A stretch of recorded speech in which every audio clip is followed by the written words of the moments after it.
Hello students, rule number 9।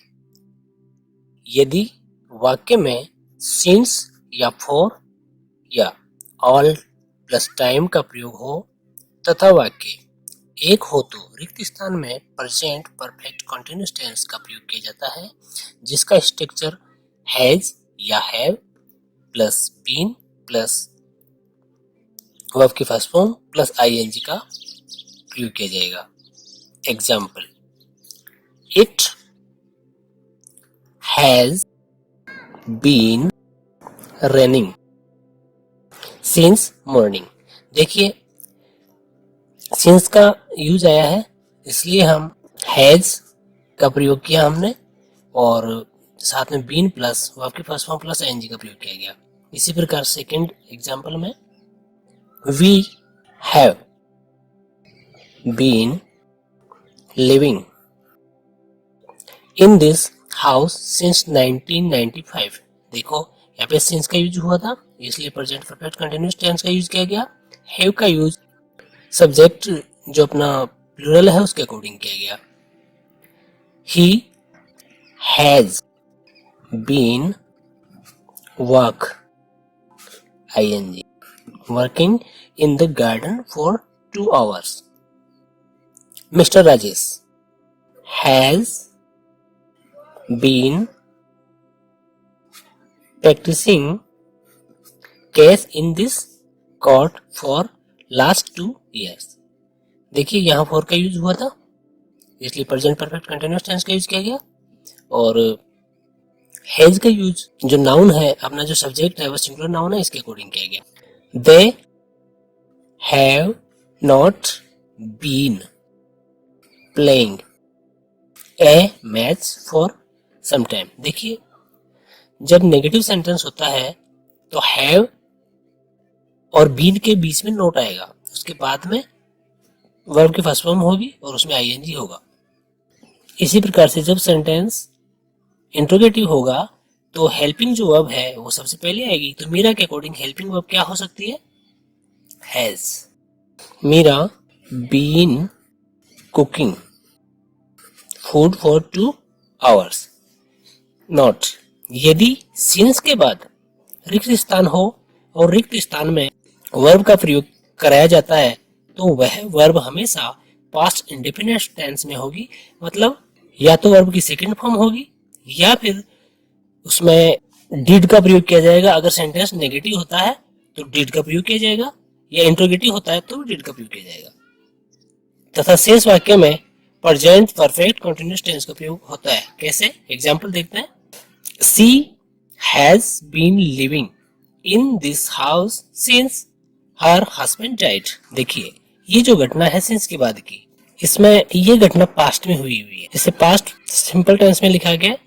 और ये जो अपना स्ट्रक्चर था ये प्रेजेंट परफेक्ट कंटीन्यूअस का है, और नियम के अकॉर्डिंग दूसरा जो सेंटेंस होगा उसमें हम पास्ट टेंस का प्रयोग करेंगे। Rule number 10।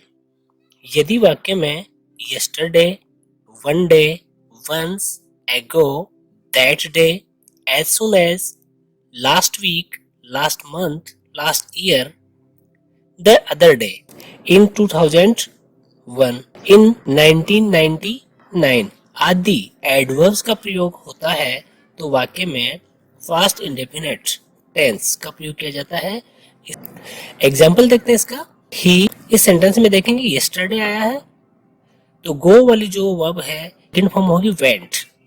He went to Jaipur yesterday। Second example देखते हैं। हिज वाइफ, इसमें लास्ट ईयर आया है, इसमें वर्ब की सेकंड फॉर्म का प्रयोग होता। डाई जो वर्ब है इसकी सेकंड फॉर्म होगी डाइड। तीसरा एग्जांपल देखते हैं। I am shoe yesterday, yesterday आया है, पुलिस हेल्पिंग वर्ब के लिए आई है तो पुलिस तो इसका सेकंड फॉर्म हो जाएगी। मोहन, इस सेंटेंस में लास्ट वीक आया है, कम का सेकंड फॉर्म केम हो जाएगी। Mohan came. Mohan came to see me every day last week. As soon as the thief, see की second form saw. The police, he, run की second form ran. Away. The police as soon as the thief saw the police he ran away. Note, उपरोक्त वाक्य नकारात्मक होने पर did plus not plus verb की first form का प्रयोग किया जाता है. इसका एग्जांपल देखते हैं.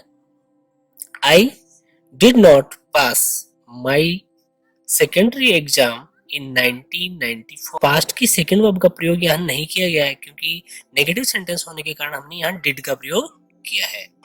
रूल नंबर 11, यदि when या एज से जुड़े वाक्य में वर्ब की सेकेंड फॉर्म का प्रयोग होता है तो दूसरी क्लोज में कार्य जारी रहने पर पास्ट कॉन्टिन्यूअस टेंस का प्रयोग किया जाता है. इसका स्ट्रक्चर was या were प्लस वर्ब की फर्स्ट फॉर्म प्लस ing का प्रयोग होता है. एग्जाम्पल देखते हैं. As I saw him, as आया है, सेकेंड सेंटेंस, इसमें क्या करेंगे? he anything, तो यहां पे आएगा was doing. when I entered the class the teacher was teaching the students. देखिए एंटर आया था, एंटर की सेकंड फॉर्म का प्रयोग किया गया क्योंकि यहाँ पे जो टीचर है वह पढ़ा रहा था, तो यहाँ पे इन्होंने सेकंड जो सेंटेंस था उसमें पास्ट कंटिन्यूस का प्रयोग हो गया. अब यहाँ पे सिंपल पास्ट का प्रयोग हम इस जगह पे करेंगे. When Ram came home, his mother was cooking food. My father was reading newspaper. When I saw him, जब मैंने उनको देखा, मेरे पापा को देखा, तो वो क्या कर रहे थे? न्यूज़पेपर रीडिंग कर रहे थे. As she came to me, I was talking to my brother.